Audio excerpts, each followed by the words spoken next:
Alan here, our history, your story. So as promised, I'm going to tell you a little about the old toll booth. The old toll booth was constructed in 1386 and it was eventually destroyed in 1817. Now, it started off as a toll booth, hence the name. The good people of Edinburgh would come here, pay their money, pay their toll. It was also used as a court of sessions until the good magistrates and Lord Justices, etc., decided that it wasn't a fitting place for them to conduct their business, so they got a better premises, and they moved out. It was also, there was a market here, and the toll booth bell would ring, letting people know when the market would start, as well as all the rules and regulation of the market was conducted at the toll booth. But the toll booth was also a prison, and it was here, the site here, where the heart of Midlothian is, which this considerate person's parked right over, probably not realising that he's parked over a historic landmark. So yeah, here we are. Now, the gold lines, the toll booth would have went all the way around there to where the gold bricks are. So if you're ever in Edinburgh, the gold bricks represent that something historical happened within the area. Now, why the heart of Midlothian? Well, Sir Walter Scott wrote about the heart of Midlothian, and the toll booth featured prominently within it, so that's why it's the heart of Midlothian here. Now, the fair people of Edinburgh believe that it's good luck to spit on it. Now, I'm not too sure why completely, being a citizen of Edinburgh. I don't know if it's whether they despise the toll booth. Scottish people don't generally like paying tolls, or it's they despise the criminals that were within. Now, last week I told you the story of Deacon Brodie. Now, Deacon Brodie got hung here in Parliament Square, off the toll booth, and the good people of Edinburgh came to see him get hung.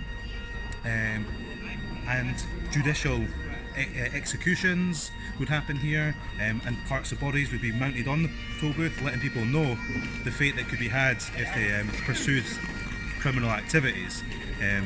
So yeah, there you are, there's the toll booth, and let's continue down the Royal Mile. Before I forget, just a little snippet that I forgot to mention was the toll booth was destroyed in 1817, and the reason for this is you can see it yourself. You know, the street isn't very big, and the toll booth was bang in the middle of the road at the Royal Mile, so it was inevitable for the city to be used, the toll booth was going to have to come down.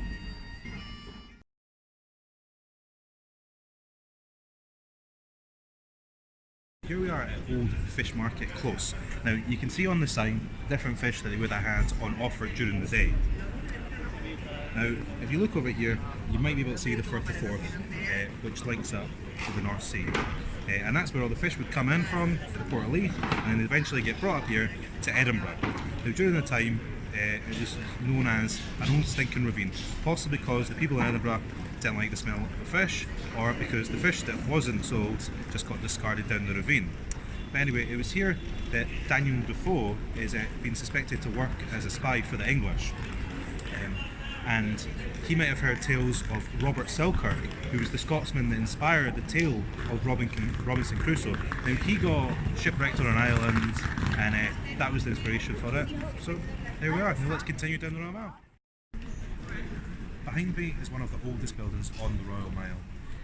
It dates from around 1470, and it was once the home of John Knox. Now, John Knox was a controversial religious figure who came to prominence during the Reformation, and he is regarded as the father of the Church of Scotland, inspired by the ideas of Calvinism. He was elected minister at St Giles, which I've already spoken to you about. So let's continue our tour of the Royal Mile. Let's just head.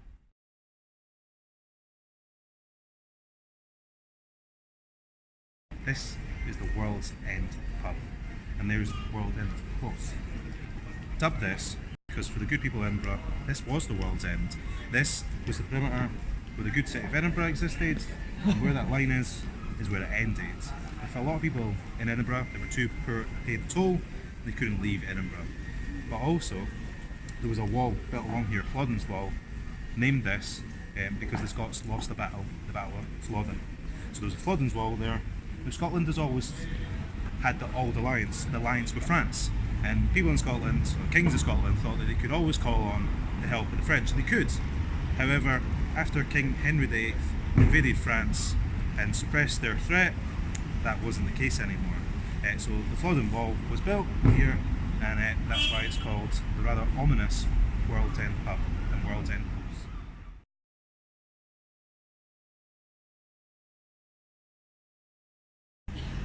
here I am in Mid Commons Close. Now, this is the story of Andrew Gray, and it highlights, I think, something about the good people of Edinburgh. Sometimes we get really annoyed with the City Council. So Andrew Gray was no different from the good people of Edinburgh today, and he led a riot to burn down the Provost House. Now, I wouldn't do that today, but he did then.